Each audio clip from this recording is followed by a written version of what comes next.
is Guardian Radio 96.9 FM, Nassau, Bahamas. The views and opinions of the hosts and guests are their own and do not necessarily reflect the position of the management and staff of Guardian Network.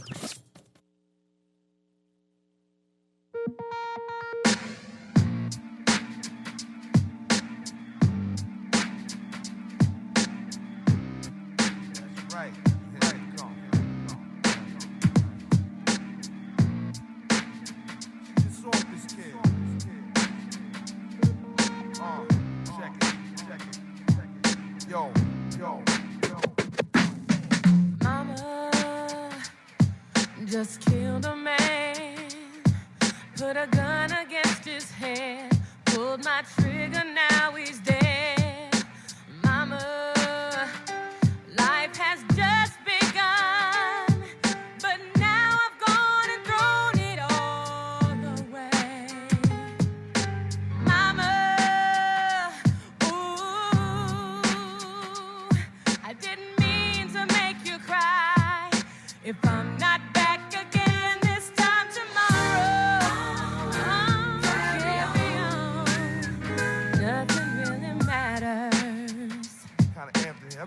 hot, yo. Too late, my time has come. Send shivers down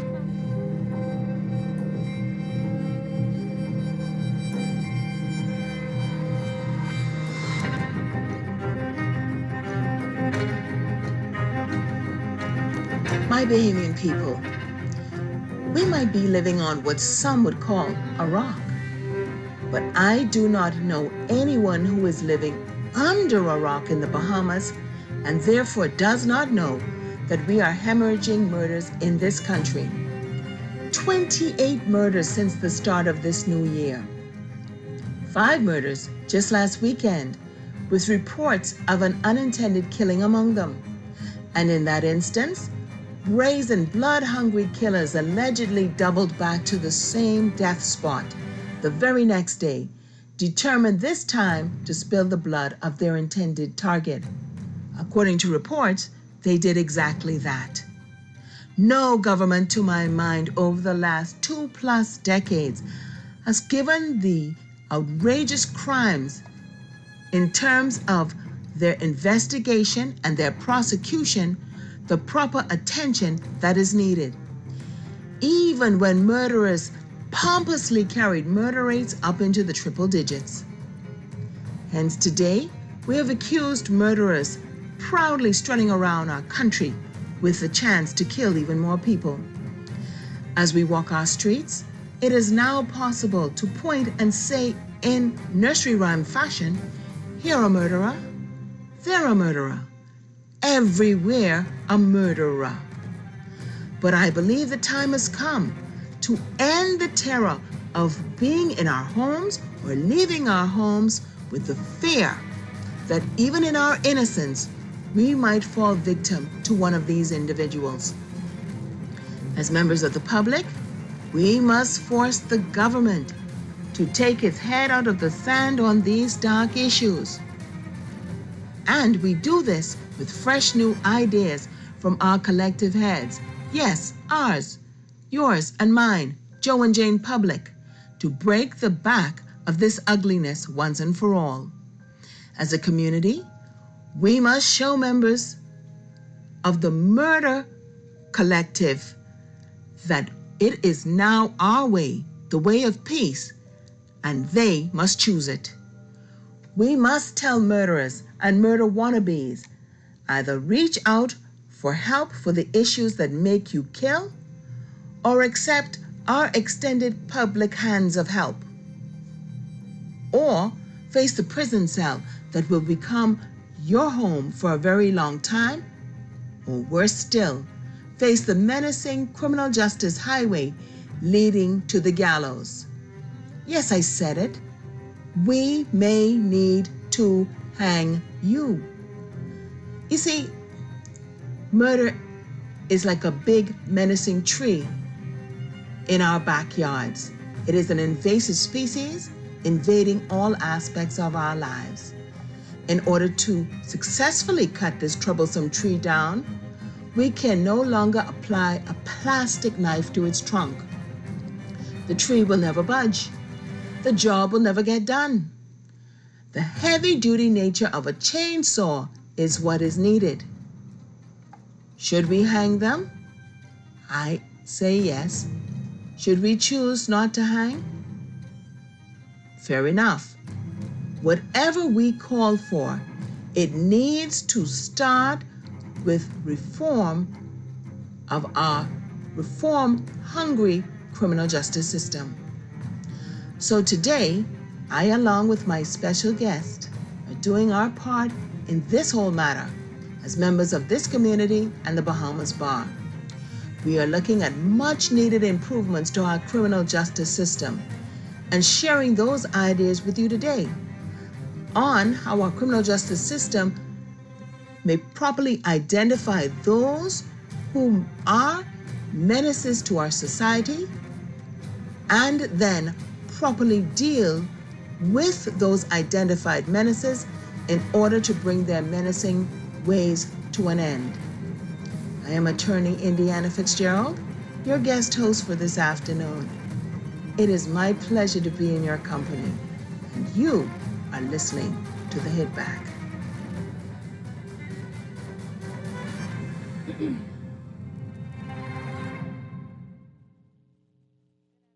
Everybody, once again, I'm attorney Indiana Fitzgerald, and I'd like to welcome you to The Hit Back. I'm not alone in studio. I have a special guest today, and boy, is she something else. I would say she is one of the most savvy attorneys in the country. She's a highly noted criminal defense attorney in many ways.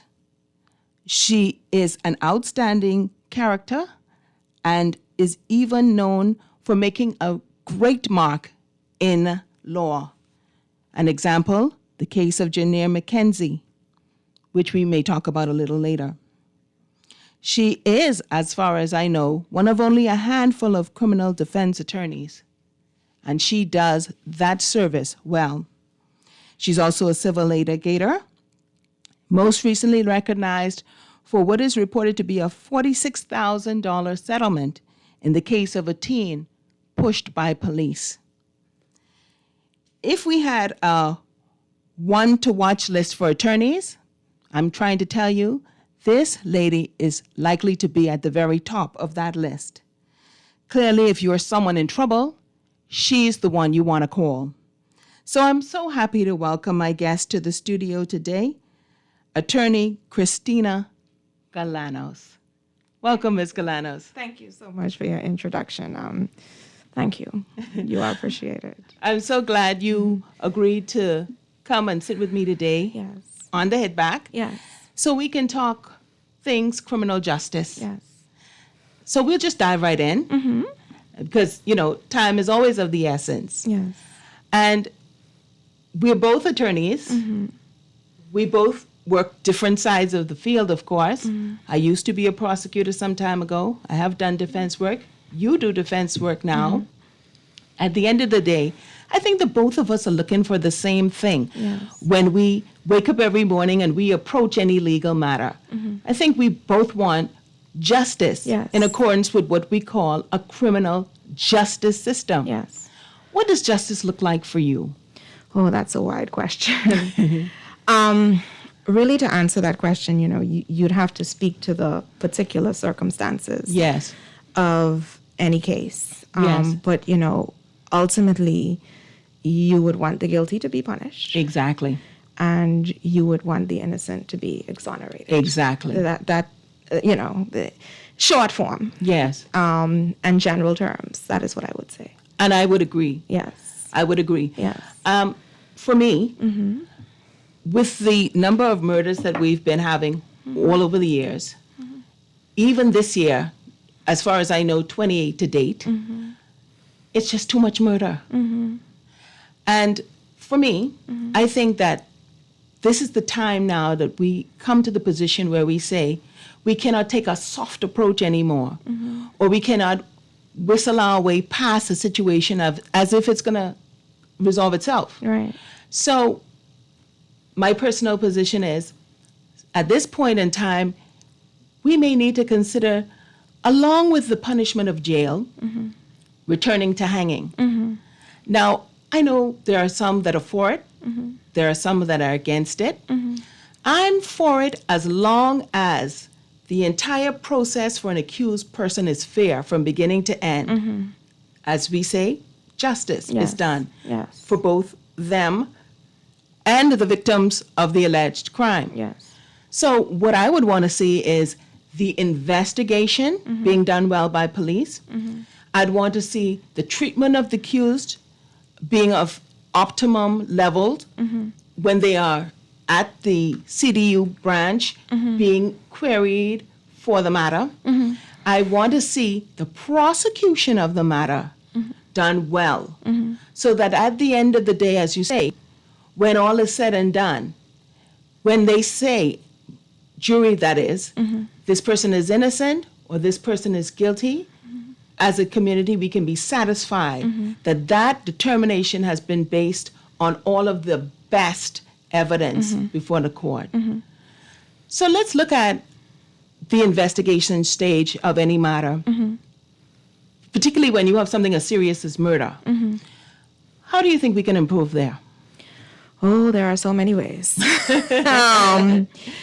You know, I'm often cautious of telling or coming across as if I'm telling police officers how to do their job. Right. But from my vantage point as defense counsel that gets the file, Yes. after they've concluded their investigation and say, you know, they've come to a determination, we are going to charge Yes. That your guy, is Jane their Doe guy or for John this Brown, offense. yes, with murder. What has been happening a lot lately is defense counsel, and really the file for the most part, usually always contains what I would call a confession statement. Yes. And I have defended many cases where the only thing, Yes. the only evidence Yes, is a confession. on the file Yes. is a confession statement. Yes. Yes. Okay. Quite often, accompanying that confession statement are injuries, Yes. unexplained injuries on the suspect, Yes. the defendant. And with that, quite often, frequently, you go into what is called, and I'm sure you're a prosecutor, you're aware of it, a voir dire, Yes. a trial within a trial. Yes, that's right. So as to determine whether the confession was voluntarily given or voluntarily made. Yes. Very often, sometimes it happens, sometimes it doesn't. That confession statement is ruled inadmissible before the jury. At that point, the prosecution no longer has a case. Yes, that's right. They have to withdraw or nolly or whatever it is they intend to do. And it's a waste of court to no time further. It's a waste of court time. You have to And offer money. No further. Yes. and jury time. Yes. Yes. But when you look on the file, there appears to have been a lot of angles that the police did not probe. Yes. They didn't properly canvass the areas. Yes, that's right. They didn't speak to some of the witnesses who were clearly there. Or, to be fair to the police, sometimes witnesses don't want to talk to them Agreed. out of fear. Agreed. But in recent times, there appears to have been this mandate of, for want of a better phrase, let's beat a confession out of him. Once we do that, we close the file. And, you know, I know I initially, you know, said to you my preliminary views on hanging, which is, you know, I wasn't comfortable disclosing them. But I will say this. One of the main reasons I cannot support hanging is because of the poor investigative work done at the police level. Right. My fear is that we may hang an innocent person. Yes. I have represented many accused persons before the Court of Appeal, murder cases, other cases, serious offenses. And the jury had it all tied up. unanimously the person was brought guilty, the Court of Appeal saw it a different way. Right. And they either overturned the conviction and ordered a retrial, or they overturned the conviction and entered an acquittal, and the person was free to go. And so, given the many flaws at the police level, I cannot support hanging, particularly in this present system. Right. Now, I agree with you. You know, maybe my views may change. I'm not committing to that. But maybe my views would change if I felt that we had a better criminal justice system, one that was more fair Right. to accused persons. Right. And I'm of that position. Yes. Make sure everything is in order. Yes. Before you say to this person you're guilty. Yes. And you're going to do life in prison. Yes. Or however many years in prison. Or you're going to hang. But to your point, my mother always says the same thing. She is concerned that the wrong person Yes. may be hung. So if in her mind there is a need to convict anybody and penalize anybody for the crime of murder, she would prefer that it be a sentence so that there's a possibility of overturning that in the event that, as you say, evidence arises or a court of Yes, higher power yes. determines that this person isn't really guilty at all. Yeah. But I want to go back to something you said about the way that the investigation occurs. And as a prosecutor, just what you said happened many times in matters that we went down on behalf of the Attorney General's office. You get a file, and the only thing is a confession on hand, and then when we get down there, the at the voir dire, the gentlemen start to tell you, and they start naming officers' names. This one sat a couch on my body from the neck down, and this one put my head in the toilet, and all of those things. And I think that sometimes that has been the truth. But just this last weekend, when they had those 5 murders in Thompson Lane, I believe I'm calling the right murder scene, something concerned me. On Facebook now, people are down there with their live feeds from the various news stations. I saw that last night, yes. And that when I watched it last weekend, by accident, just flipping through my Facebook, the officer came out and he had the crime tape applied around the area to establish a perimeter, and all of a sudden, you see 1 million policemen and women going under that tape and going towards the scene of the crime. And I feel as though what you're looking to happen in those situations is a contamination of the Yes, crime scene. Definitely. That's not good. And I think that we need to have lawmakers looking at these types of things and saying, well, we've got to put some written rules together, and we've got to say to these officers, you can't conduct an investigation where everybody who's on the police force who hears a murder happen comes just to see what went down. Many years ago, I had been of the view, and I'm still of the view today, that particularly when you have something as serious as murder, where the possibility of hanging may be there, because according to National Security Minister Wayne Munro, if I'm not mistaken, he is about, with the Attorney General, looking at ways to close loopholes in the event that we move towards hanging again. So I'm of the view that when you have these types of matters, you want to have a steady legal mind on the scene as well, saying just what you said. This is not enough information to walk away from here and go and find somebody and beat a confession out of them or not beat a confession out of them. Come to the scene. You should be looking at this and this and this. They do it in the States all the time. Yes. Now, I know we have a limited number of prosecutors, but this whole effort of trying to improve what is going on in the criminal justice system is going to take money. Yes. I don't want to see you building a road adjacent to another road before you take that money and fix the criminal justice system. Agreed. These are people's lives on the line. It's not Yes. just the accused person's lives. It's all the children that depend on them. It's their wife or their girlfriends or their mothers or their fathers. You impact so many. Yes. When you take a person into custody, you take them to trial, you convict them, and then they are made to serve a sentence. Yes. Or even if the sentence is death. So let's spend the money on increasing the prosecutorial how would you say it, the amount of prosecutors that we have in the office, and put them on the streets. I think with the prosecutors, what is happening with the Office of the Attorney General is that they're competing with private practice. And I actually shared this with, one of the higher ups in the AG's office. About 80% of the attorneys who recently left that office would come and they would have a conversation with me before they leave. Wow. And the conversation would go something like this. Christina, how much money can I make on my own? Wow. And I don't want to get into numbers on the radio, but I would tell them.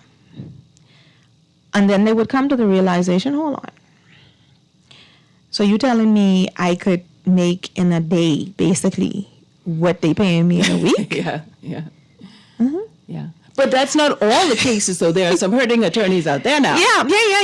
And not everybody is as potent as you. You go out there and you work. Yeah, hard. You work hard. So they have got to not just want the money. Yeah. They've got to have that understanding. Hey, you really have to bust your chops to get it, though. But a lazy attorney in private practice can make in a week what the attorneys in the AG's office are being paid weekly. Well, trust me. me. A lazy attorney can do it. When I was there, almost every single year, and I was there for about 9, almost 10 years, the argument was always, we need money. And the AG would go down and say, I'm going to talk to the friends that I have in cabinet and we're going to get you sorted out. And another year would pass, and it'd be the same old money you were making the year before. There got to be a point where you were not safe. I remember one time I went down on a matter, gang-related matter. One guy shot another, and the witness was of course, a gang member. And so I went to interview him. I said, show me where you said this whole thing went down, because I like to go on the scene. I don't want to be taken by surprise when I get in the courtroom. I prepare my cases in advance.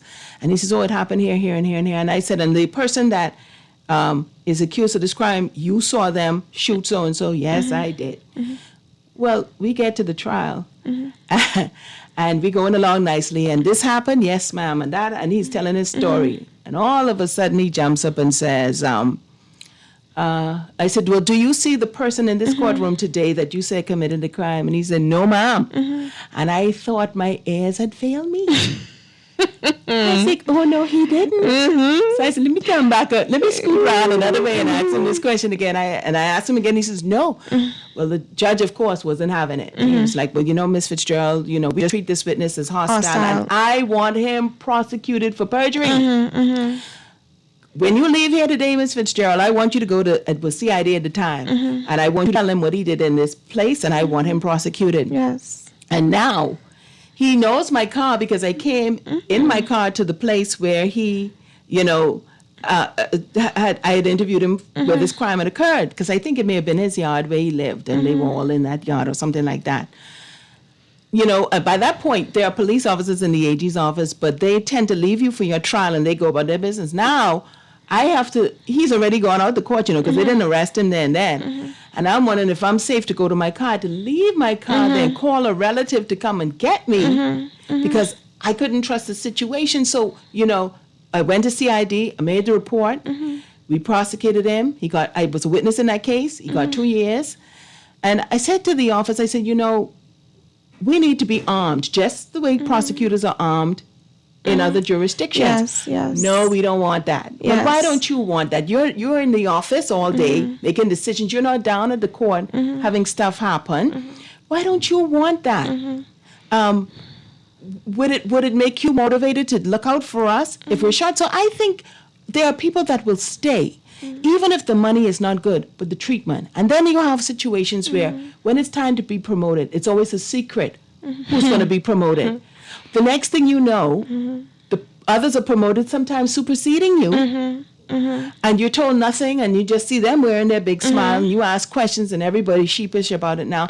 So I think the treatment has to be better. And if you're asking people to prosecute cases knowing the way that criminals behave today, knowing the way that they, even with the witness protection program, they've allegedly gone in and killed witnesses in the witness protection program. Yes. What do you think about the prosecutor? Yes. So once you give them some risk allowance, I think you're going to have people that are interested in staying, and treat them better than you treat the foreign persons you choose to bring in to service the AG's office as attorneys. Why are you going outside of this country when we have more than 1,300 attorneys at the bar? Yeah.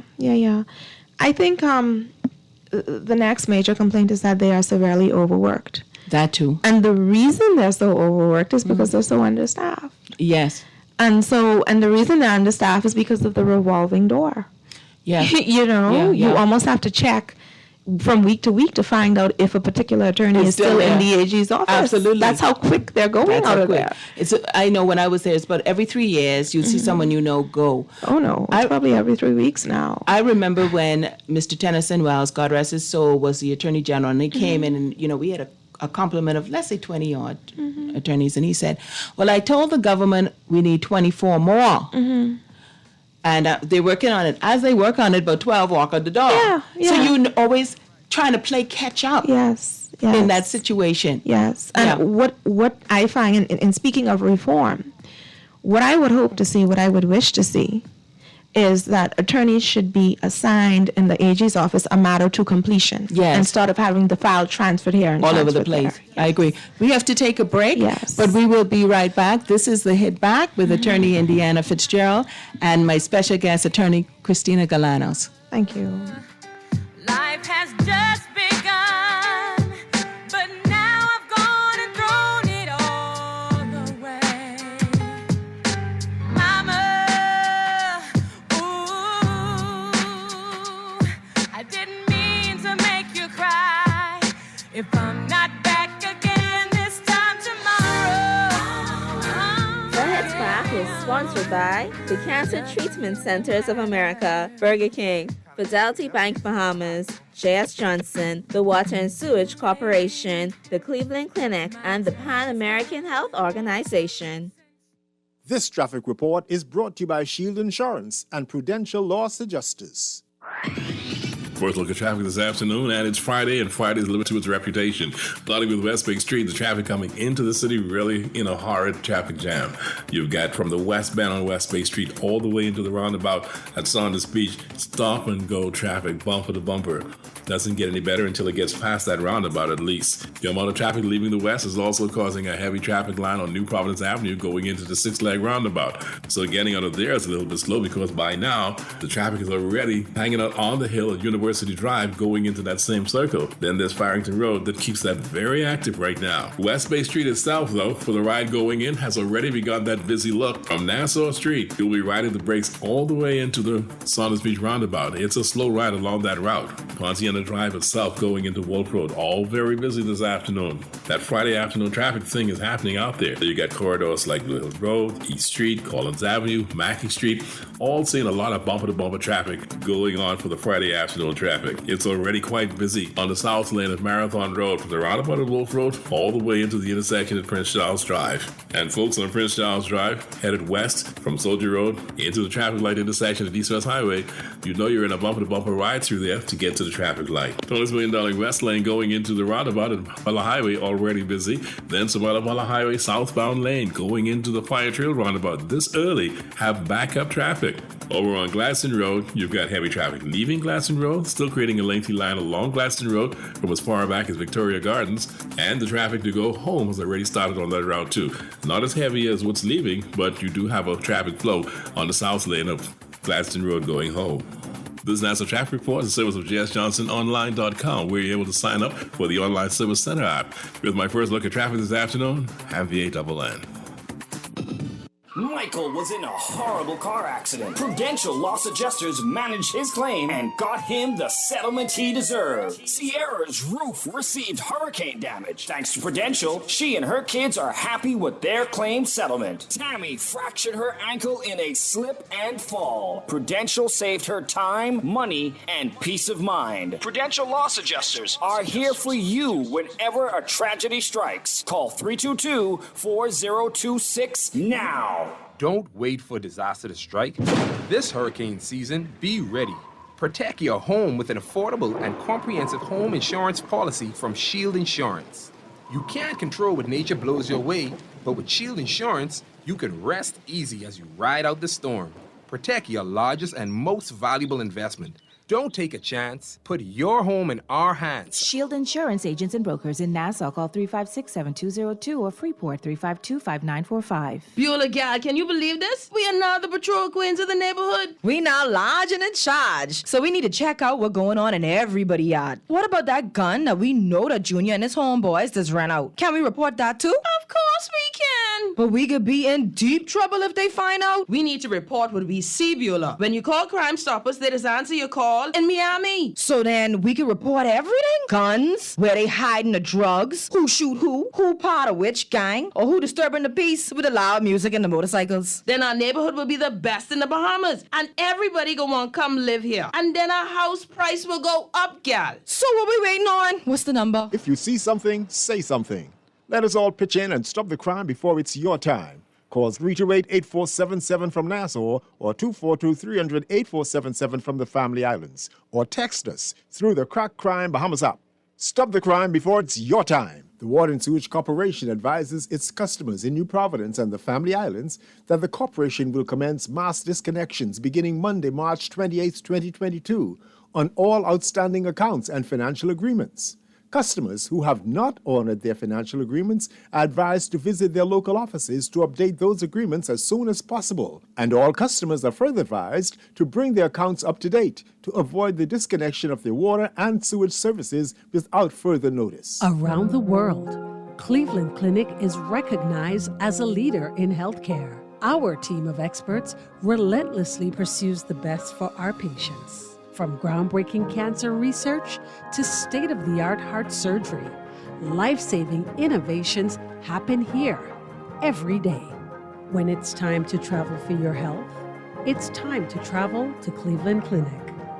Your destination for care, for every care in the world. To learn more, visit clevelandclinic.org/Caribbean. When I got prostate cancer, my family didn't know if I was going to live. At Cancer Treatment Centers of America, within days, I got an appointment. They presented me with treatment options, and we set up a robotic prostatectomy. When my scans came back, there are no signs of cancer. They don't see you as a number, they see you as a part of the family. I'm going on with my life. It's a real gift. Call us at Cancer Treatment Centers of America. Five-time defending Carifta swimming champions Team Bahamas is headed to Barbados April 16th through 20th for the Carifta Swimming Championships. Show your support for Team Bahamas by placing an ad in the Nassau Guardian special Carifta Swimming Championship section, which will be published on April 4th.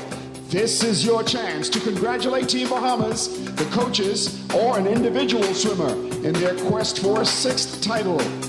For more information, call your Nassau Guardian account executive now at 302-2300, 302-2300, and get your message in our special Carifta Swimming Championship section. Get ready for the 2022 Carifta Swimming Championships and Team Bahamas going for gold again.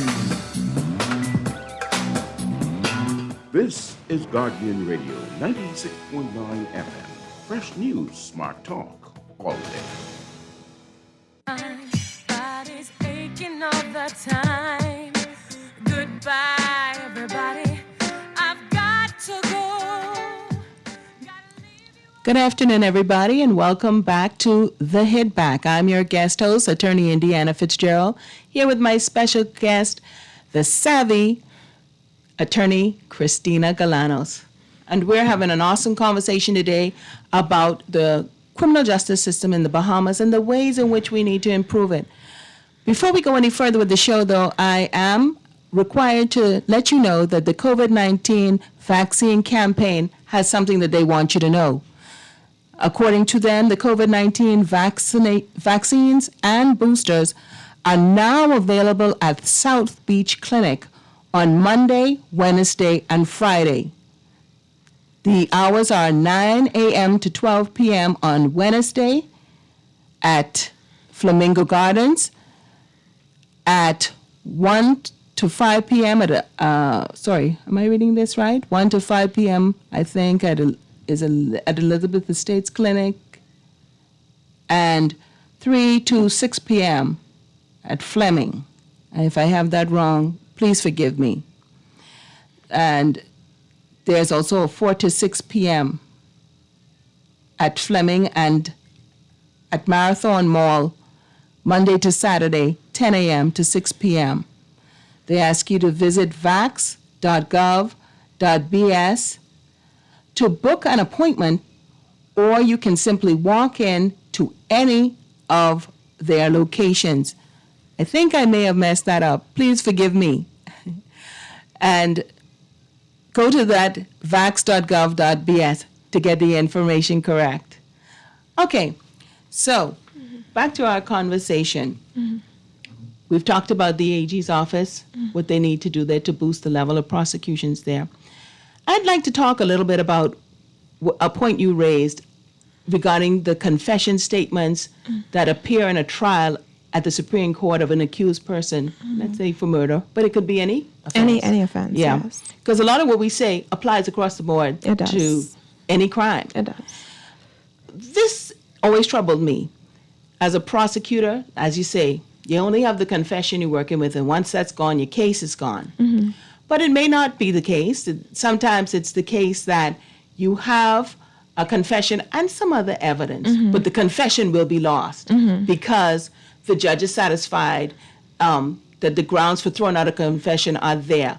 There's been an inducement, or there's been an Oppression. oppression, or a beating, or a threat, or something like that. But what happens after that is this. You then have those officers walk away from the case and continue to engage in the investigation of other matters. You hit the nail right on the head. So my concern always was, well, if he beat here and he beat there, he's likely to beat elsewhere. Yes. So in my view, I think what should happen is the minute a confession is thrown out in a court, there should be a document that the court fills out. And that document should indicate that it's ordering an investigation of those officers with regard to the offense at hand and any other that may be relevant. Yes. That court should then forward those documents on to the Attorney General's office and the Commissioner of Police so that the matter can be properly investigated and punishment delivered. And I don't just want to see the officer in that instance disciplined. Or, you know what they like to do with them? Let's put them in another station where they'll be less problematic. Or let's keep them where they at. You know, I want to see, even if they are prosecuted at the police tribunal level, and dealt with disciplinarily, or and maybe even removed from the force or lowered in rank, I think the beating really should result in you being removed from the force. Yes. But if not that, in addition to that, I would also like to see prosecution of those officers in a court of law. Yes. Because if you or me slap up or punch up or kick up or beat up or push somebody's head down the toilet, you better believe that is going to be the fate we face. You can't give the impression that the officer is above the law. There's something called the rule of law. Nobody is above the law according to the rule of law. No, man. So I would like to see a change at that level, and I hope the legislators are listening, and I hope they're going to make it happen, and make it happen soon. And then this is the other part of what I would like to see. Whenever you have an officer that it has been determined was a violent officer to an accused person, I would like to see a public register where that information is recorded. So that attorneys, such as you and I, when we are operating in our defense capacity, and we have a client, and that client says, well, he was the guy in my case too, and I told you he beat me, we could go to that register, and that can become useful information perhaps in the trial of our client. Yes. So we have to have new way of thinking, Christina. We can't continue to operate our criminal justice system as if this is an 18th century justice system. We're in the 21st century, for God's sake.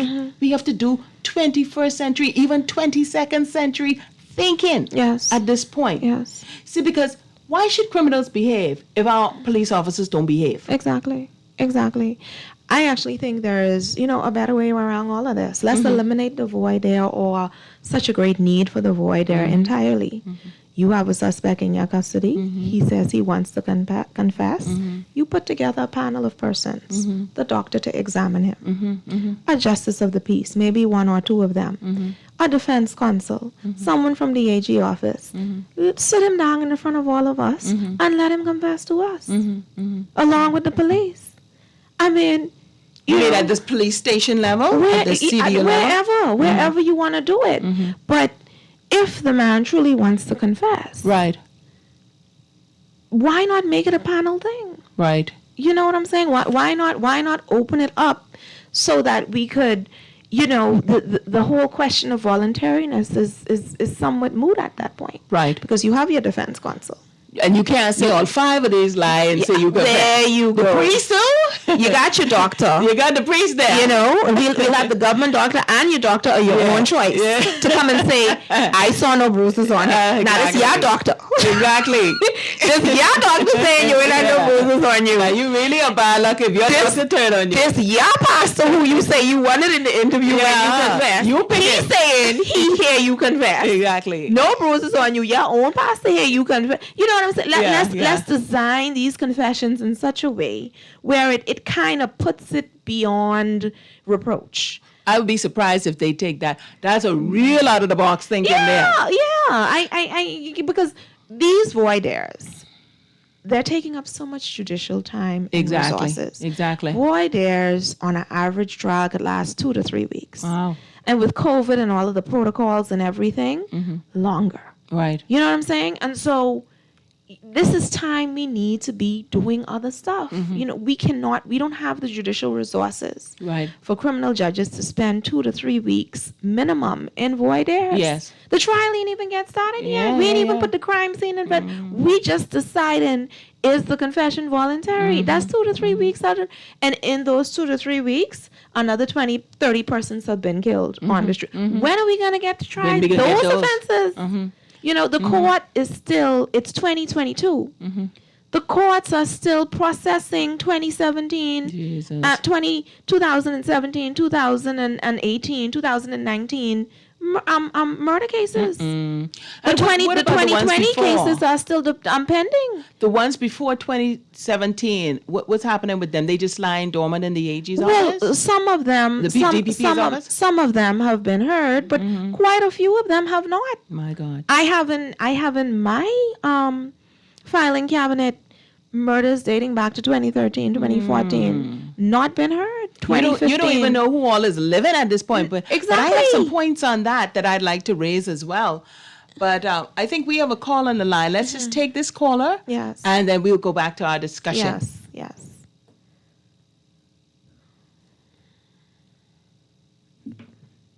Caller, you're live. Welcome to the Hit Back. They hung up. He said they hung up. Oh, okay. We apologize for that caller. Sorry about that. If you want to, you can call back a little later. We'll just continue the discussion for now. Let's talk about the police mindset, though.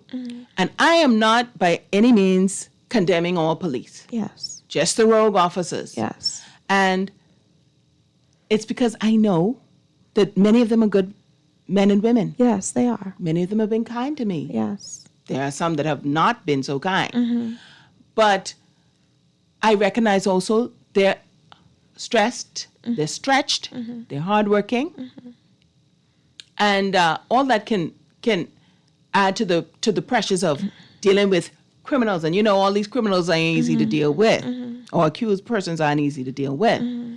So this is not a condemnation of all of them, but I think what needs to happen is from the very beginning, when you take an officer into training to prepare them to be on the force, you have to do the psych evaluation on them to make sure they're persons, because they're coming out of rough communities, Marvin Dames, former National Security Minister, said, you're only getting on the police force the product of the community that they came from.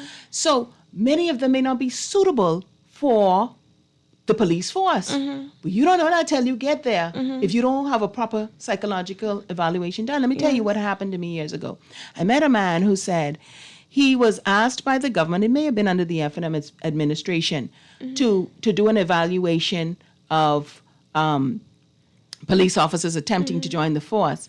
He said after his evaluation was completed, there were about 30 persons giving consideration to becoming officers.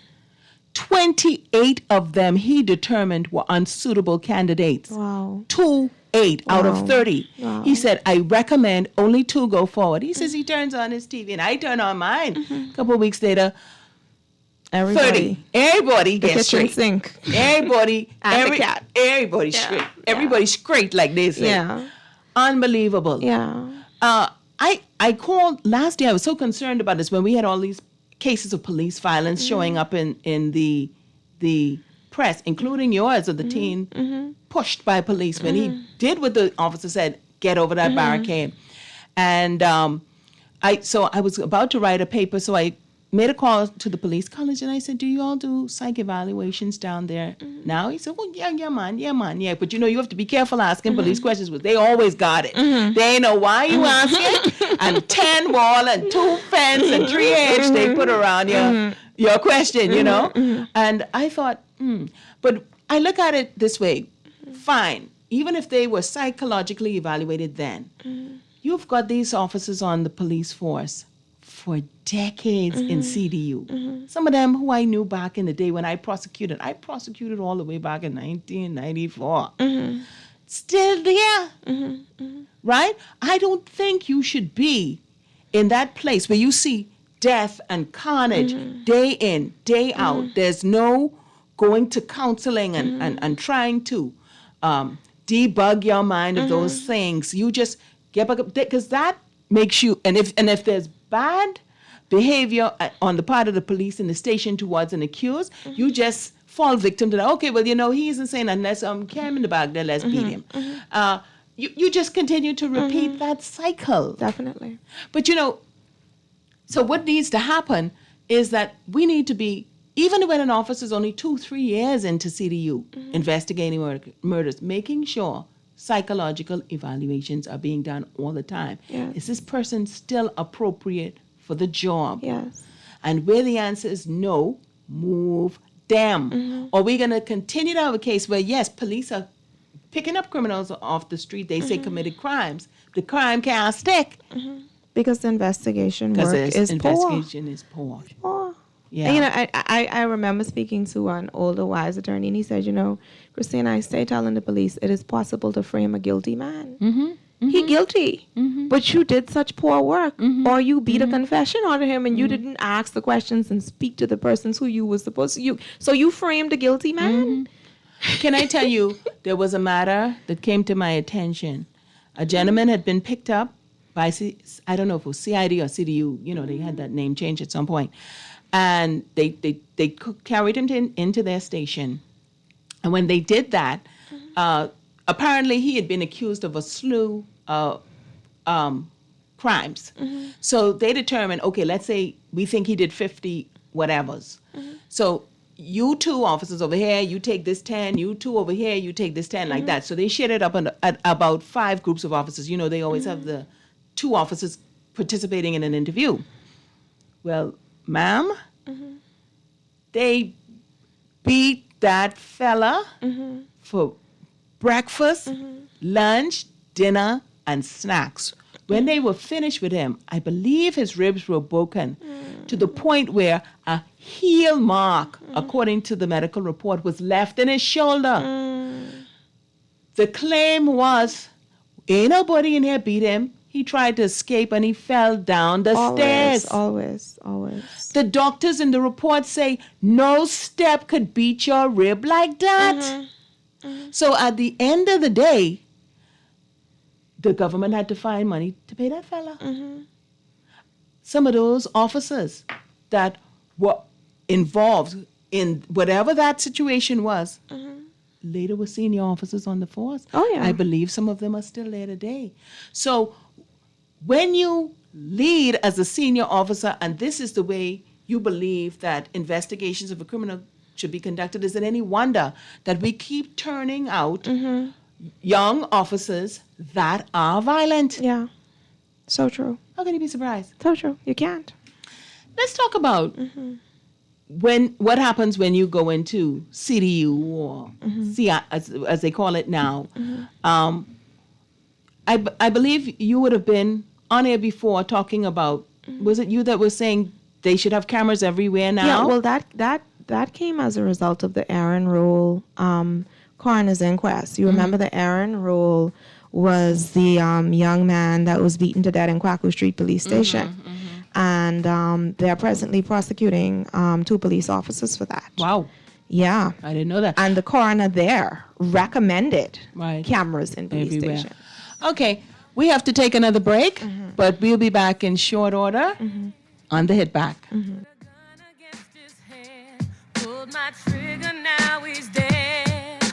Mama, life has just begun, but now I've gone and thrown it all away.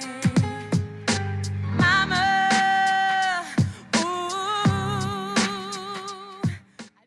This is Guardian Radio 96.9 FM, Nassau, Bahamas. This is Guardian Radio 96.9 FM, fresh news, smart talk, all day. matters. Kind of empty. That beat is kind of hot, Good afternoon again, everybody. I'm attorney Indiana Fitzgerald, your guest host for today here on the Hit Back, here with my special guest, attorney Christina Galanos. And I think we really are touching some hot button topics here today. We are. And I hope the people are listening. And Christina, you're no stranger to speaking out, because I've seen you in the press all the time. And particularly when you have a client that suffered a certain thing, you always come and say, this is what has happened, this is what needs to be done, but ain't nobody checking for you. So if you were somebody who was perhaps looking for a career in politics and you wanted to just pretend as though you cared about some issues, right? Maybe everybody in the political world would give you some attention and say, well, maybe she's right, maybe we shouldn't. Why do you think they don't? Do you think it's because you're a woman, they don't respond accordingly? I know I wrote many times making suggestions as a former prosecutor, as far back as 2010 even, on the same situation where they just found resolution the other day, this Marcos law. I recommended that in 2010 to Ellison Greenstead, Stephen Dean, and so many others. Ignored. And several months later, Marco Archer was dead. I've recommended that there be an independent group that investigates police officers that kill people. Ignored. That was way back in 2010. I've talked about introducing more courts to the criminal justice system to try to release the backlog and to plea bargain some matters so that all those old cases, like you have lockup in your jaw waiting to be heard, could be dealt with. Ignored. I wrote in 2010 about the gang situation. I said, it's now time for the commissioner of police to step in and meet with these gang heads and say, look, let's see how we could turn your ability to attract particularly young men to your group into legitimate business ventures the way that they've done in the U.S., where authorities meet with these people and say, look, you don't have to live like this. Since you got this crowd, why don't do this? Let's make businesses out of this. You still be the boss, but you just aren't going to be doing crime anymore. Ignored. And after they ignored me on that, do you know, sometime after that, they brought in a white man from the United States, and he came in and he talked to them about gangs. But you know what was said to me when they were in the process of ignoring me? Oh, Miss Fitzgerald, There are no organized gangs in the Bahamas. So they just meet every once in a while. They may show up to a meeting today, but they ain't gonna come to where no real gang on, yeah? And I said to myself, well, I don't live in gang territory as far as I know, but I sure know named gangs are in this country. What you talking about? They're not organized. Because they were doing stuff back then. There was a time when, people downtown used to say, look, we had to pay them a fee in order to operate up in here. Wow. So what you talking about? They're not organized. They ain't organized. So is it because we're women, you think? I don't like to think like that. And, oddly enough, I don't ask myself those questions. Right. I kind of see it as, and it may be some short-sightedness on my part, but I see it as one-dimensional. Right. My duty is to let you know. Right. I did my part. Right. Moving on to the next. Right. Not moving on to the next case. Right. The reason I wouldn't blame it on being woman is because I know some males who they ignore. Wow. Wow. You spoke about the foreigner coming in. It may have something to do with being Bahamian. And, not having that confidence and that trust in your own. And we're on the ground. Yeah. No foreigner could come here and tell me. And I believe foreigners. it may be more that. They can't come here and tell me more about my place in certain regards or the way that my system should run in certain regards. If then they could know from where they live. Yeah. They can't. Yeah. I think we have a call on the line. Let's take it, please.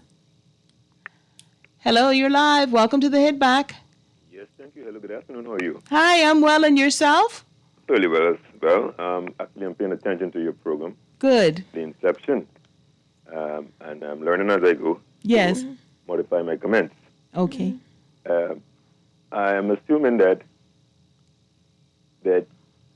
things are fluid and they do change as we go along. For example, when it was mentioned that certain matters that were recommended by the coroner was actually implemented, it means that decisions taken perhaps with little information, when more information is given, could be overturned or changed. The decisions that were made could be reversed. Am I correct? I'm sorry. Could you explain a little more? Yeah. Okay. For example, give me an example. All right. Now, let's say, let me go specifically for the first part of the sexual segment of the program. Yes, sir. About violence against women, something that I'm fully in support of, that against rather. But should there be some false information about a woman making a complaint that violence has been perpetrated against her, with no physical bruises, like you mentioned in the situation where the fellow that fell down, they accused him or alleged that he fell down the stairs, and based on the damage, the injury to him, it was no way possible. Let's say a spouse is being sort of reserved and don't want to explain to the court that he believes his spouse is engaged in an extra marital affair. Maybe it may be an embarrassing thing, or not only embarrassing per se, but perhaps still thinking of preserving her integrity. No, not only or her his ego. Preserving the marriage per se. Going for the first option of saving the marriage, so to speak. Right. And so withholding the concern. And then also, let's say something is amiss, right? But you don't know exactly what it is. You may have gotten make the wrong accusation, you make the wrong, you're barking up the wrong tree. And then as you put the dots all together, then you realize perhaps it wasn't another woman in the picture, but it might have been a man in the picture. And then perhaps, then also if the case has been made of violence and abuse and all these other things, just to facilitate the relationship that has been ongoing, how could such a matter be addressed and corrected? You're saying that this is a case where a husband has been accused of beating his wife? Yes. And the underlying reason for that is that the husband felt that she was having an affair? But he doesn't say that. He beat her, but when he was interrogated. No. Hold a second. No, because I thought that's what you were saying. No, he ain't beat her. He ain't beat her? No. What happened there? But the setup is to paint the picture that he is an abuser because you want to pursue or continue with your next avenue, your next mode of operation, so to speak. You want to have this new friendship to solidify. So you're saying the wife is saying to the wife is being court, and saying to the court, this man did what to me? Do all kind of things, all manners of abuse and all the rest of it.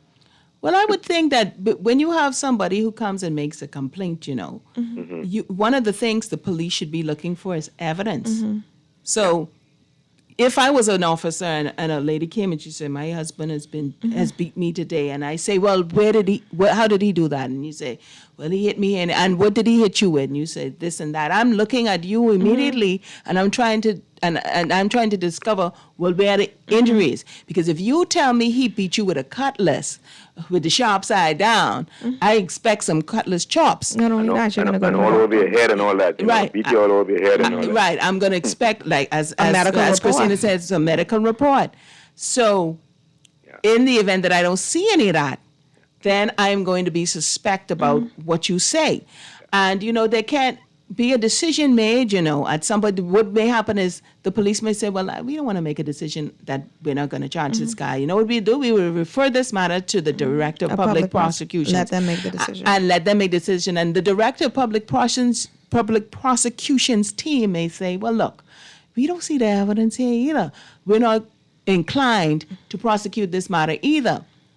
In that event, what will then happen is they will tell you, or should tell you, this matter isn't going to go any further. Now it's an option for you to say, as the woman, if you really think you have been aggrieved and your complaint is a real, true complaint, and you feel like your case has some merit, you can find a lawyer to help you with that case and take that case to court. You always can orchestrate a private prosecution of the matter, Yeah.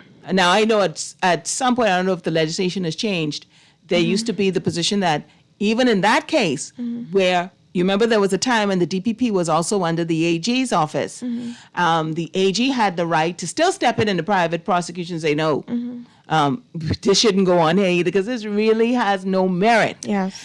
But if that is not the case, you go, and the magistrate agrees, I think I could hear this. I think it's a little something there. Let me see. Let all the parties come, and we'll take all the evidence and make a decision at the end of the day. Then that's the direction that the matter will go. We have another call on the line. Thank you for calling in, caller. Right. Did that answer your question? Yeah, but okay. Another time, because I called earlier and I was waiting a long time because I didn't only want to deal with that. I wanted to look at the situation. You're looking at violence against victim persons who are arrested and some other things. Yes. But I'm also looking at the recourse for the person who got a false accusation. Okay. Yep. Okay. Thank you for calling, though. You're welcome. And have a good day. Bye-bye. Okay. You're live on the Hit Back. Did we lose you? Please call again if we have lost you. We're going to continue our conversation with attorney Christina Galanos, talking improvements in the criminal justice system. Yes. So Christina, like you were saying before the break, the cameras are there in the police station. I remember Maria I'm not so sure. They ought to be there. There's some, eh? It ought to be there, but I've never done a case where they produced evidence footage. of it. Even at CDU? Now they produce the interview in the interview suite. Right. They'll produce video footage of that. Right. But I've never seen any video footage of the cell block in CDU or the cell block in any station. And I'm not sure if it was you or it was Attorney Maria Daxon who said, look here, even in the bathroom, in every hallway, there should be a camera. Yes. It's like that in police office stations in the U.S. Yes. And it's necessary. Why wouldn't you want that if that could vindicate you against allegations? Exactly. But I took your point, you had come on air some time back and you had said, you're recommending that monies be paid out of police pockets directly when they are accused of feeding these Whatever. confessions or doing wrong things to accused persons. And I think that will cause police to behave. Yes, and to say, man, put up these cameras because I can't Exactly. afford this again. My little Thank you. salary. Thank you. But I got to take home to wifey and the children. They saying cutting the mustard as is, and then you're going to take something out of to give to the accused Exactly, person exactly. who might be, as you said earlier, might really be guilty. Exactly, or telling a lie. And You did not or hit telling a him. lie. And now he coming out rich because there's no evidence there. Exactly. That serves Exactly. your interest as a police officer and Yes. clears your name. Yes. But I'll say this, I had a situation many years ago with what would then have been maybe CID. And a client had been arrested in my presence. They wouldn't show me the warrant of arrest. It was a situation where that should have been the case. I flying in my car behind a police car now. Well, what they did was take the client to a station, and then by the time I fly there, they taking the client from there to the next place. They didn't even want to tell me where they were taking the client. I said, look, as an attorney, you could not tell me. They have a constitutional right to legal counsel. Many you police can't officers ignore me. don't. Many police officers Don't. They don't adhere to respect that. it. They don't adhere to it. So I fly down to CID, get down there. So I'd like to see my client right now, right? Wait, 1 hour, 2 hours, and every minute I up in their face because the client hadn't eaten all day. There was no justification for arresting the client. I know that even to this day, right? And I didn't want them to intimidate the person, right? They refused. I said, well, let me see your head. Yeah, wait a minute. Now, all of them knew me as a former prosecutor. Some of them knew our family personally. But there was a vindictive person behind the whole thing that had control over the entire CID office. Yeah. How does a civilian have this kind of power, Yeah. more power than the commissioner of police? So, okay, they don't let me see my client. When they do, I get in the room and I look up and, they got the camera there and a little red light is on. So he said to them, that's on? They said, yes. I said, well, I'm entitled to Private. attorney-client privilege. So whatever we say should be confidential. I'd like for you to turn that off, please. Oh, I got to ask my superior. So they went to get a man a rank or two up. I said, can you turn that off, please? I'm trying to speak with my client. No. Then me, the attorney, no.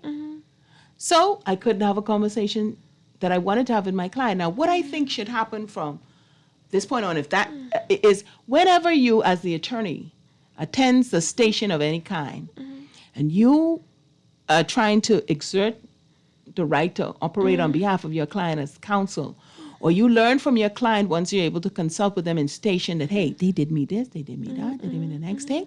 What should happen is there should be a complaint form that you can fill out right there and then. Give me a copy, you keep yours.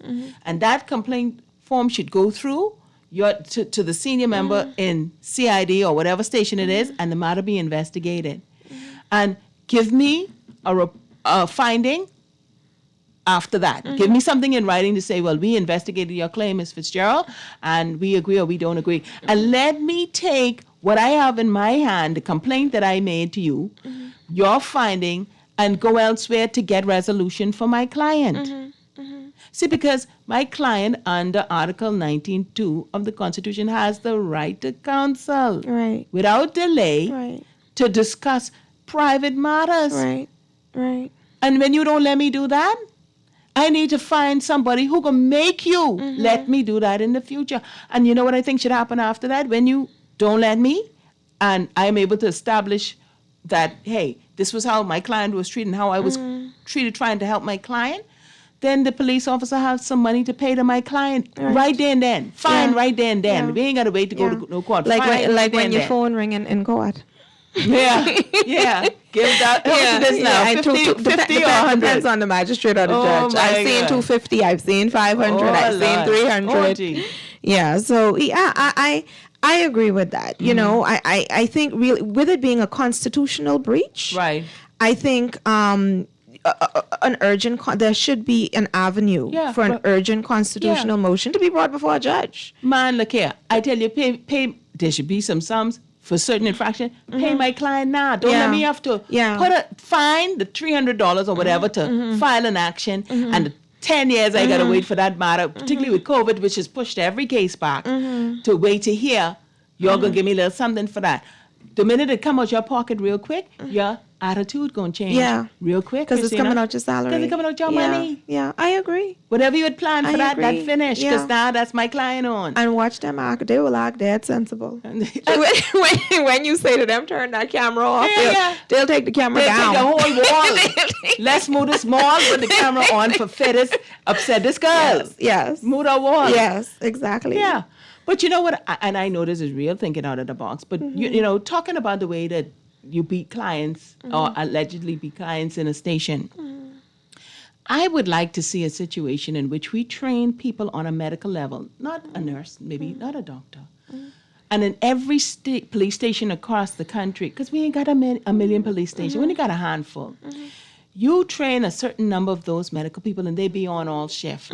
So I don't want the police officer determining the medical state of any person anymore, you know. He and looked fine. He looked fine. He to me. appeared well. No, when you come in and they're looking to keep you for a while, the minute they have arrested and detain you, let's have a picture done of you. Let's see the arms, let's see the legs. Even if you have to buy them those little, you know, hospital to do so you could expose more of the body. You take some notes as to what's going on and you have that medically trained person there to do that.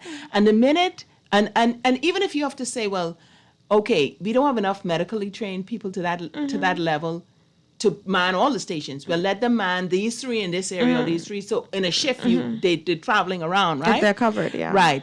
And let the report that they make each and every time be one that they keep and carry back to their specific office. Yes. And if in their report they say, well, when the guy came in first, he was fine. Now I see come back, this. he got cut on the lip and two on the eye. And then you say, okay, I have to take this matter further. One of the people who's going to get it, if that person is then later charged, the magistrate has to get it. And the police commissioner has to get a copy. The AG's office has to get a copy. So investigation is done. Yeah. So you don't have to wait all the way through arraignment into case management, into trial. To get to the point to say this confession was beaten out of me, because that suspicion should already be there by people in the AG's office or the commissioner's police's office or whatever, because that wound that wasn't there earlier was found there after that, and then all of a sudden this confession appeared. Yes, exactly. But I think even at the magistrate court level, you know, again, if things slip through, because you know they ain't gonna do what I say just now. But I feel like when you go on arraignment at the magistrate's court, and the person jumps up and says, either unrepresented or through their counsel, hey, I've been beaten, right? I don't like it when the magistrate just says, okay, we can let you see the prison doctor when you come from here, or take him to the hospital, see what they say. And then that's the end of the matter. The next time that person probably comes back is for the voluntary bill, and that's something. By then everything is healed. They're healed, and that's weeks later. No, the minute a magistrate has to trigger an order that a person is taken anywhere to be examined, to me, there should be immediate follow-up. Right. Now, I'm not saying come back before the magistrate. I think an office should be created in the magistrate court complex. You bring that complaint there. If the complaint says, no, we didn't have any findings of any injury, fine. If there is a finding, you turn that information over to the magistrate. And the magistrate should then disperse that information again to the AG's office, the commissioner of police, defense counsel, wherever it is relevant. Because we could probably dispense with a lot of matters where confessions are involved at that early stage. Exactly. And also, whenever it's exposed, as said earlier, that a police officer was behind such a beating, well, you know, we're going to go back to dealing with that officer. He has questions to answer. He got something to answer. And he may have some money to pay, and he may lose his job, and he going down to the magistrate court some weeks after that on arraignment. To do the shuffle. But yeah, it's a frustrating situation. It's a very frustrating situation. You know, when I was 5-6 years call, and you would read these voir dires, the same police officer's name All the time. getting called. It's like 5-6 of them. Yeah. Over and over and over again. And you just holding your head and you saying to yourself, how is it? And as you're reading it, these officers still in CDU, Still there. investigating serious crimes. And when you go see your client's telling you the same method of beating that they used in the trial 5 years ago. Right. From two people who don't know each other, Right. they're able to explain to you the same exact pattern and sequence. They don't know each other. How is that possible? Yeah. Yeah. You know? And I don't know. See, what I think they don't get is if this person really didn't do it, it means that the guilty party is still out there ready to kill again. Exactly. But you see, for them, they just want their files We closed. just need this- we They just need just this want their fixed. numbers to look good. Yeah. You see, and so what I think needs to happen as well is an amendment to those numbers. So Yes. add a little column there. Okay, y'all close 100 cases Right. this quarter. Yeah. But how much Of them stood up? those, there were only 20 convictions. Yeah. Of the 100, Yeah. 30 of those confessions were Yeah. thrown Yeah, out yeah. for the. Tell so me all. tell me the whole story. Tell me So when we everything. sit down and we look at your stats, Yeah. it isn't just that Officer John Doe closed 100 Yes, yes. convictions, and he closed 100 files. Yes. He only got 20, so his conviction rate is only 20%. Right. And you give us a fuller picture, Yeah. but no. I and know. that's- See, I want to know it all. Exactly. Don't tell me what you want to tell me. Don't Exactly. cherry pick. And then with he me. will be more careful because he knows that they're watching I'm that watching too. that. Yeah, I watching. You You see? watching. Yeah. Joe Public is watching. Yeah. See, and we as the public need to demand more, Christina, Yes. simply because it's our taxpayers' dollars Mm-hmm. that pay the officer and pay the accused when he has to take up a civil action. Yes. For wrongful arrest, detention, malicious Assault and prosecution. battery. And then, back to the AG's office. This time on the civil, which deals with the civil aspect of these kinds of matters. Do you realize there are not a lot of civil litigators sitting in the AG's office? They actually need staff now. So all of you lawyers who are out there who think you could handle that, it's a different type of law than you may practice in your in regular practice, but they need more people. They do. And every day their burden is being added to because you have another one of these cases. Oh yeah. The police brutality in this country is outrageous. And thankfully, many of it is being shown up on camera. Yeah. And I think there should be a legislation for that. Yes. If we have you on video, why are we clogging up the civil court system with witness statement and this and that and that? Swoop, make your summary application. Exactly. They should, in fact, the AG's office should be trying to find you. There you go. Excuse me, could we settle there this you matter? go. And that's exactly what happened with the matter with Carrington Dean. Yeah. I begged counsel on the other side. Yes. Is this a 17-year-old? The 17-year-old being pushed. I said, you see what this is? No, this is bad behavior. We're going to court. And she insisted. She and for the life of me, I'm like, but this is all on video. But I think too, one of the problems that I noticed, so I can't say for sure that it's the case now at the AG's office, but back in the day, we really didn't get a lot of training, We were thrown into murder cases as fresh assistant counsel. You just come out of law school the other day. You playing with somebody's life here. Yeah. I remember, and I did not like this woman, but she said something very poignant. This was Velma Hilton, who came to service, the Jamaican lady that came to service the DPP, not the Jamaican lady that would later follow, and there was Vanette Graham. Yeah, not that one, not her. yes. And she said, in Jamaica, they never let a junior lawyer just walk right out of bar school and come and stand up in a courtroom and prosecute a case. You got to go with this one, that one, this senior lawyer, that senior lawyer. 10 years later, you probably just get into your first murder case. Yeah. But right here in this country, oh man, look here. They putting you in the deep water because, right like you say, away. short staff. They don't have a choice. And then you have defense counsel who 1, 2, 3 years in the bar. What do you really know? 1, 2, 3, and they representing you in a murder and your life in their hand. And sometimes, you say, "Lord, have mercy on this accused person." Exactly. Yeah. Because say what you want. You need a lot of experience too. The practical and the theory part of the law are two different creatures. So true. When you walk out of bar school and you have that theory under your belt and you That's walk one into thing. the courtroom, you'll be wondering, did I study Egyptian? That's And, another, exactly. You know? Yes. Because it's a whole, especially if you're someone that never spend summers in a law firm to get a feel of everything, and you kind of have an idea where to go, and some lawyers take you down to court so you could get a taste, which is why I always say to people who have kids, look, if they telling you they want to be a lawyer or whatever they want to be in life, put them on the job with somebody in the summers. Let them see if this is really what they want to do. Yeah. Let's take these calls that are on the line. Hello, you're live on the Hit Back. Yes, good afternoon. How you doing? I'm well, and you? Is this Heather Hunt? No, it's not. Wrong show. This is No. 96.9. You guys keep switching. Is this? I know. Good afternoon to Miss Galanis. Hi, good afternoon. She's a great lady. I don't. You guys have switched up since the Hodge event, so I just was going by who. Oh no, this is attorney Indiana Fitzgerald. Oh, all right. I know some Fitzgerald. I was Galanis was my boss in engineering for years, and he was always a cut above. And so this lady, I'm listening to her, right? And I'm even sorry I called, right? Right. But I'm glad that I have the opportunity to speak to her because I just like to say, Miss Galanis, your life has meaning. Thank you. You have more gonads than a lot of men. Thank you. And you will emerge as the new legal hero as far as, well, if half of what you said can be implemented, it'll be a legal utopia. Yes. Because, it's sickening at 57 at my age, right? If I go through the stories in a chronological way, it's like ridiculous.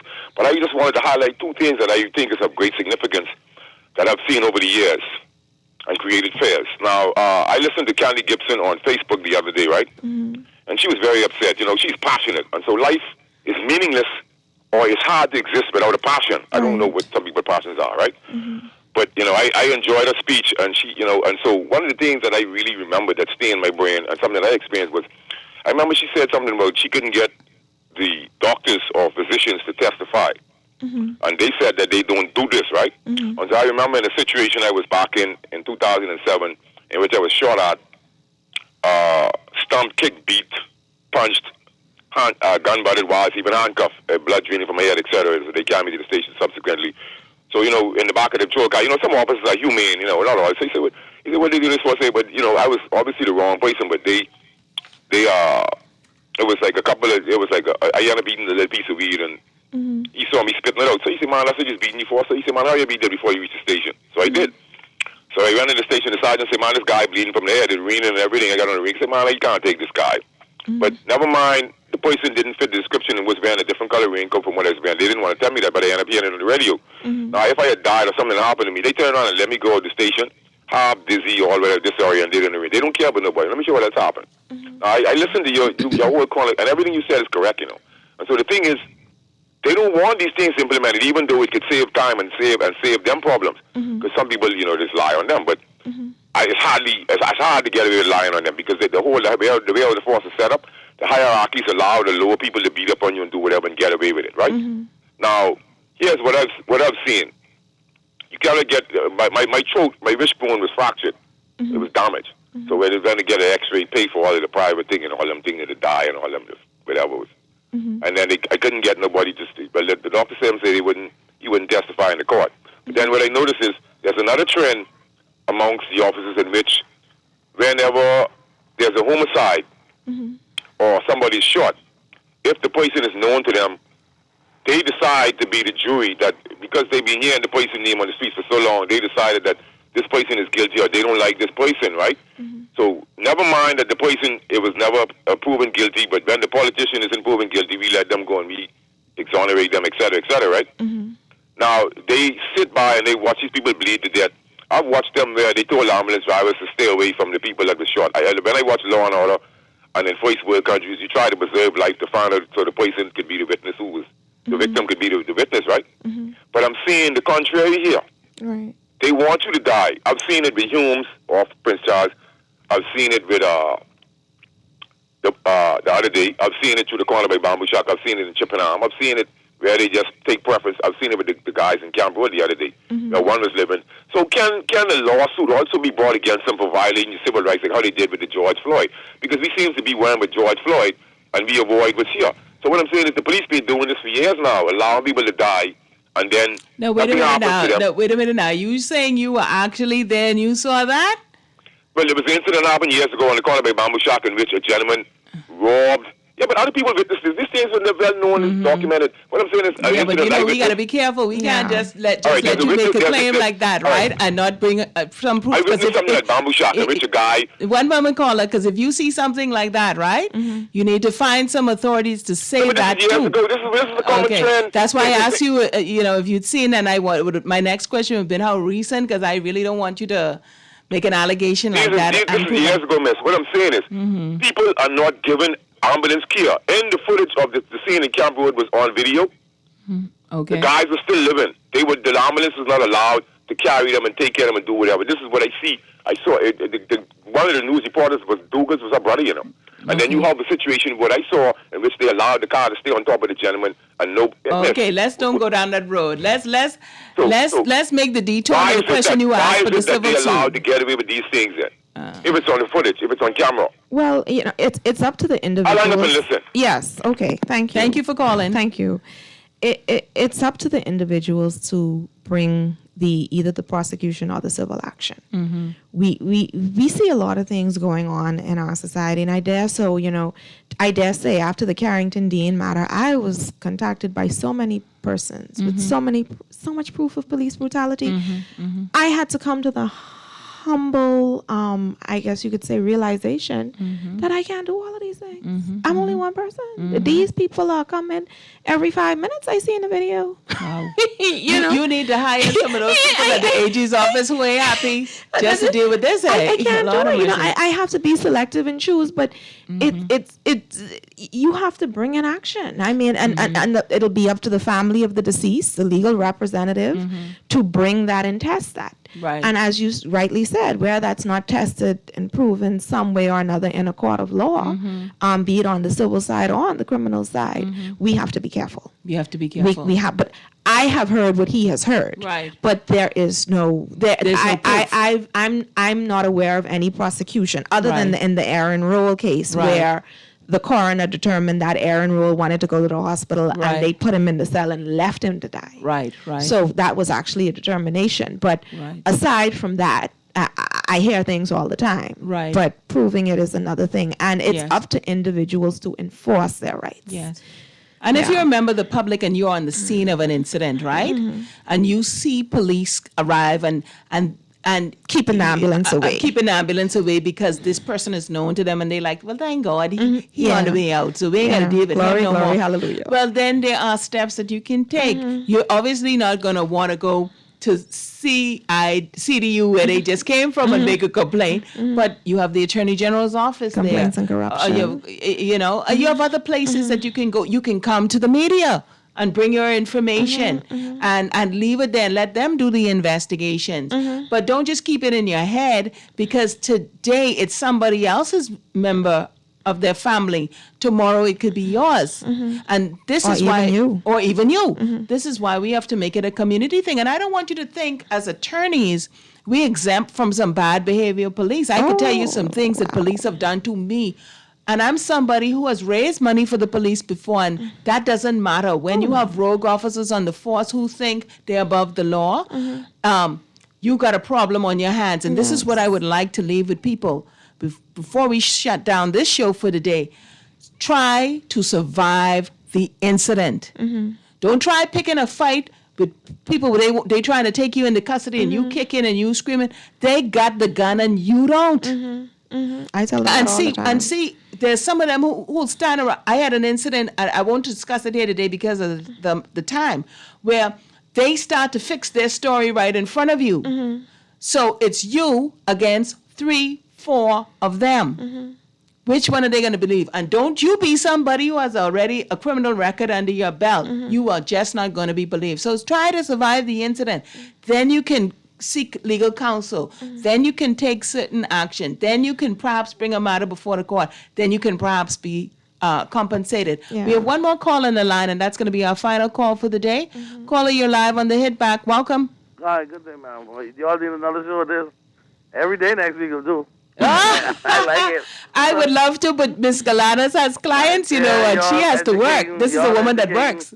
Y'all educating a lot of people today. Oh man! Listen, and we ain't touched this. We ain't scratched the surface. Right. You know, we have about 50. You should see the list of things we had to talk about. Yes. And I've been calling for about 30 minutes, so but they're so interested. I'm not even mad. Oh wow! Thank you for holding. Yes. What I'd like to suggest in the magistrate court and the Supreme Court. Yes. That we need to increase the amount of money that can be retrieved in the magistrate court because the population is growing and growing continuously. Right. You cannot have $5,005 go to Supreme Court. Yeah. Why don't we increase it now? That's because the average 18-year-old boy around here walking around with $5,000 or $10,000. Wow. Dope money in his pocket. I heard that I think the government, I believe it was this government, said that they would be looking into increasing that figure. And if it wasn't them, then maybe it was at the end of the Menace administration. But I cannot say, Christina, can you say whether they have actually moved to do that? Because they realize that a lot of these matters should and they could be heard at the magistrate level. Yes. And I could save the Supreme Court a lot of time, and I could save a lot of these cases. They can be heard in 3 weeks' time. Yes. But you know you're going to say not guilty, or they may say not guilty. You come back. They and need you to finish, put together a task force. and the case is out of the court system. Yeah. Yeah, So there's I would so like many ways. one of you all to probably suggest that if it's not being suggested, right, that we need to increase that amount of money. Because I went to court the other day and I was $5,015 over. The judge said, you got to go back and look at this. Yes. He can't touch it. Wow. So I went back to bring that same case forward. Well, the good thing is they hear you. People say that these legislators are listening. And so you've spoken. I think it is being considered, but I don't want to swear on that. Right. But I hope that they do move in that direction in due course. Yeah, because it seems like it's more magistrate courts than Supreme Courts, right? I don't know if I can say that. No, we can't say that. I don't know that I can say that. that. It's easier to go through. And get Yes. That's summary court. So yes, they are summary court. Because the matter isn't that normally that complicated. You know, right. with Supreme Court matters, it's a different. Yeah, most of the times it's just about money. Yes. And that could be settled right then and there, man. Yes. Yeah. Okay, thank you. I'm glad you all discussing these things. Yes, thank you for calling in. Yes. And you have a great day. Thank you. One more call on the line. It really has to be our last. Caller, you're live on the Hit Back. Welcome. I think we lost them. We lost you? Okay, next time. So we've come to the end of our show. Christina, thank you. Thank you. Thank for you. having me. I mean, this was juicy. It was. It was important. And I hope we left a lot of ideas out there. It's a commercial. Okay. Commercial? Yes. Okay. Almost kiss you goodbye. We'll be back after have a few this more minutes. with the Hit Back. Yes.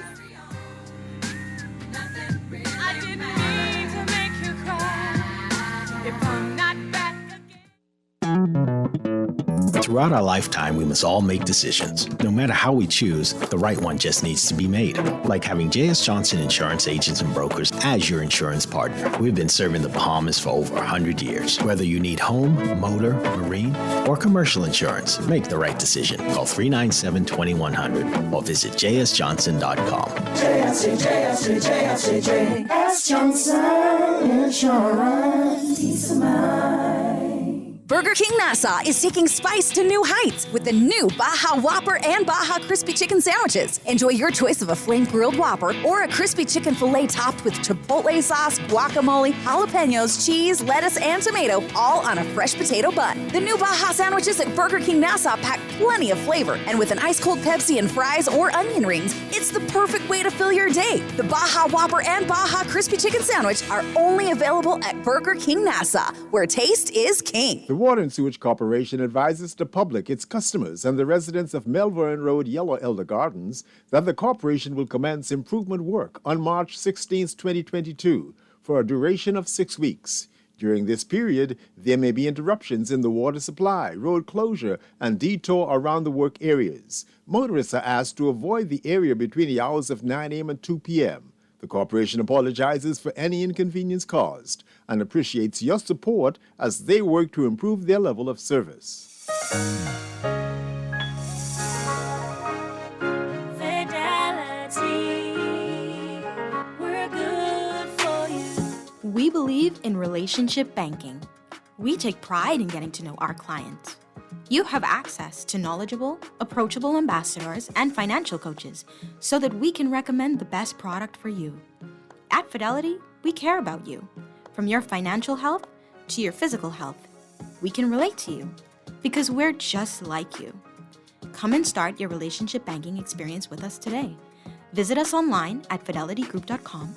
Visit any of our branches in Nassau or Grand Bahama, or phone 356-7764 in Nassau or 352-6676 for Freeport.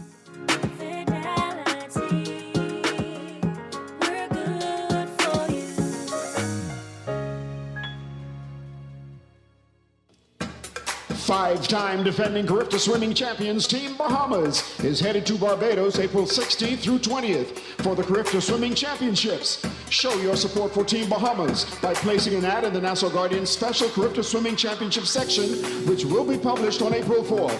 This is your chance to congratulate Team Bahamas, the coaches, or an individual swimmer in their quest for a sixth title.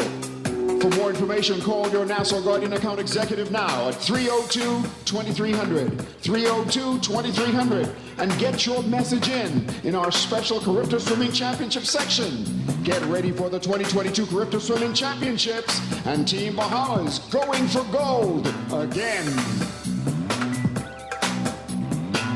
When I had got prostate cancer, my family didn't know if I was going to live. At Cancer Treatment Centers of America. Within days, I got an appointment. They presented me with treatment options, and we set up a robotic prostatectomy. When my scans came back, there are no signs of cancer. They don't see you as a number, they see you as a part of the family. I'm going on with my life. It's a real gift. Call us at Cancer Treatment Centers of America. This is Guardian Radio 96.9 FM. Fresh news, smart talk, all day.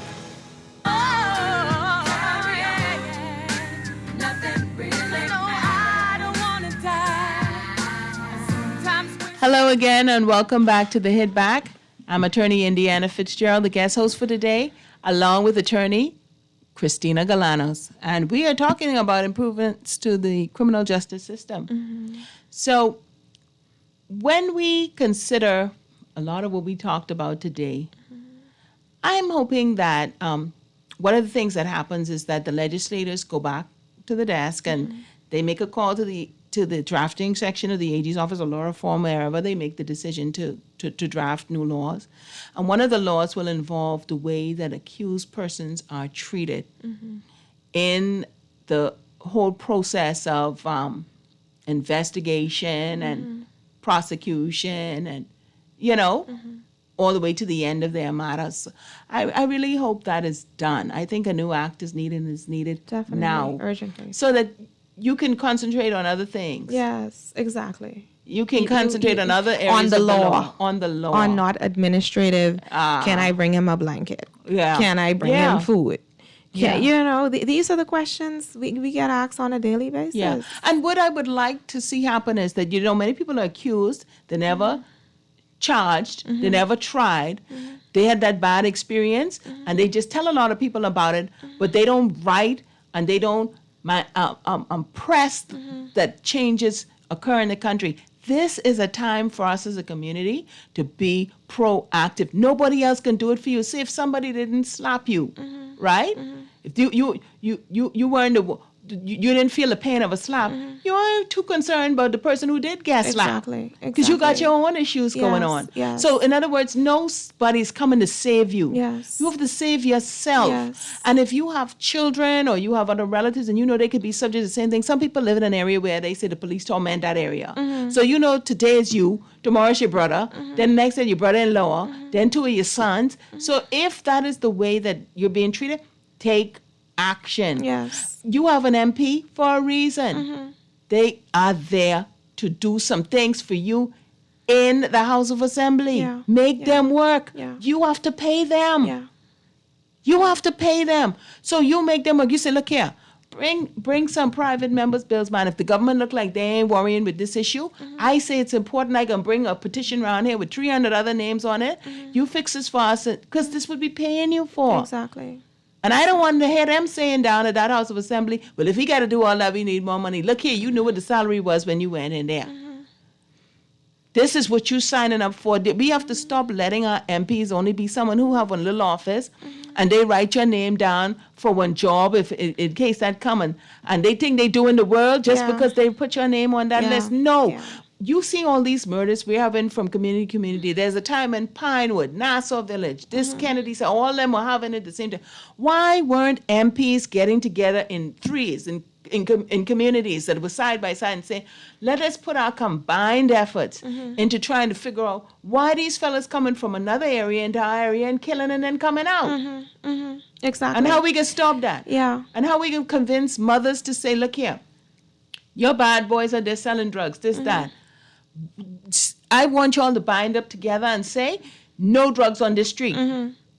Who's going to go into the community and do that? I'm not saying the MP can be everywhere, but they can certainly motivate other people to do some things too. You're a cheerleader, you're the coach. This is what you got to do. This is what you getting paid for. What is representation if it's not this?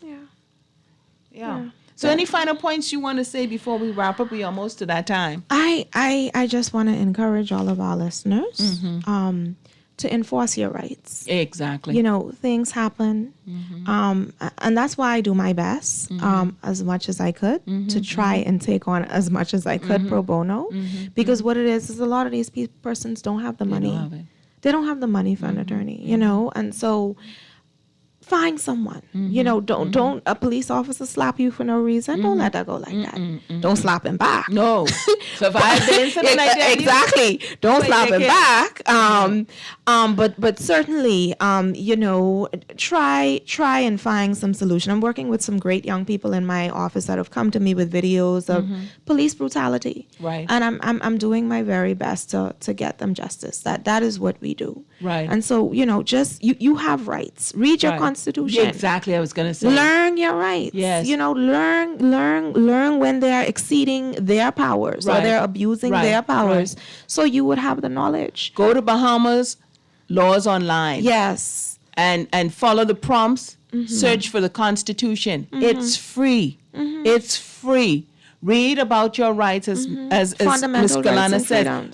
Read about it. Know it. 16 through 23, I think. So when you have an incident happen to you, you don't need to ask a lawyer, did they have a right to treat me that way? You would know for yourself. Yes. The Bible says study so you show yourself approved. Yes. Study. Yes. No, we need to be a community more hungry to read and learn and know. You see, in the U.S., a friend of mine had a little niece, 3 years old. And she, whenever her mom would threaten to beat her, she would say, I'm going to call social services for you. And she had the number. At 3. At 3. This is how they grow them up. This is how you need to grow your kids up. This is how you need to be educated. If you go on Facebook and you look at any American complaining about something that's happening to them, they know all of their rights from A to Z. The poor police officer trying to figure out, that's a right for true. And he been to school to study that. Yeah.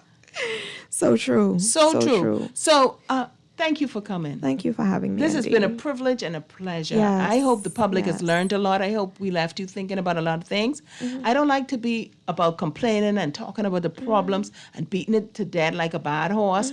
I like to talk about solutions and taking the country forward and taking us forward as people and making us better people at the end of the day for as long as we do have to live. Yes. And so before we close, I just want to say special thanks to you. Thank you so much. You didn't have to do it, but you did. Yes. You did, and you agreed right away. Yes. And it was such an honor, a privilege, and a pleasure. Thank you. And I wish you all the best in your practice and safety in your life as you move Likewise. about. Thank you so much.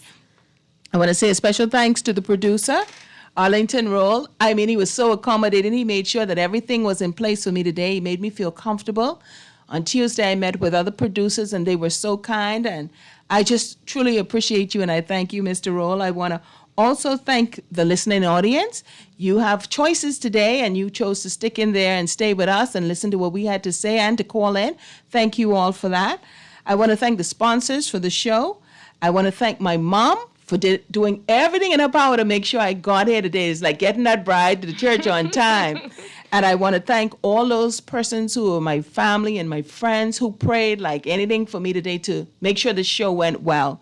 And last but not least, I'd really like to thank Mr. Dwight Strawn, who put me in this position and said, go for gold, and wish me all the best before he left out of here today and left the station in my hands. And so just appreciation and thanks to you all. And that's all we have for today. Good night, everybody.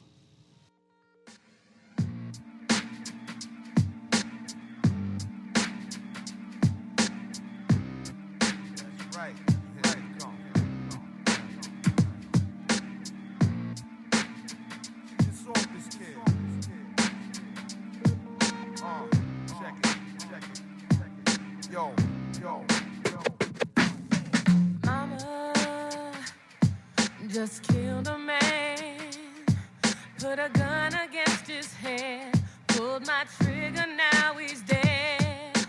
Mama, life has just begun, but now I've gone and thrown it all. The Cancer Treatment Centers of America, Burger King, Fidelity Bank Bahamas, J.S. Johnson, the Water and Sewage Corporation, the Cleveland Clinic, and the Pan American Health Organization.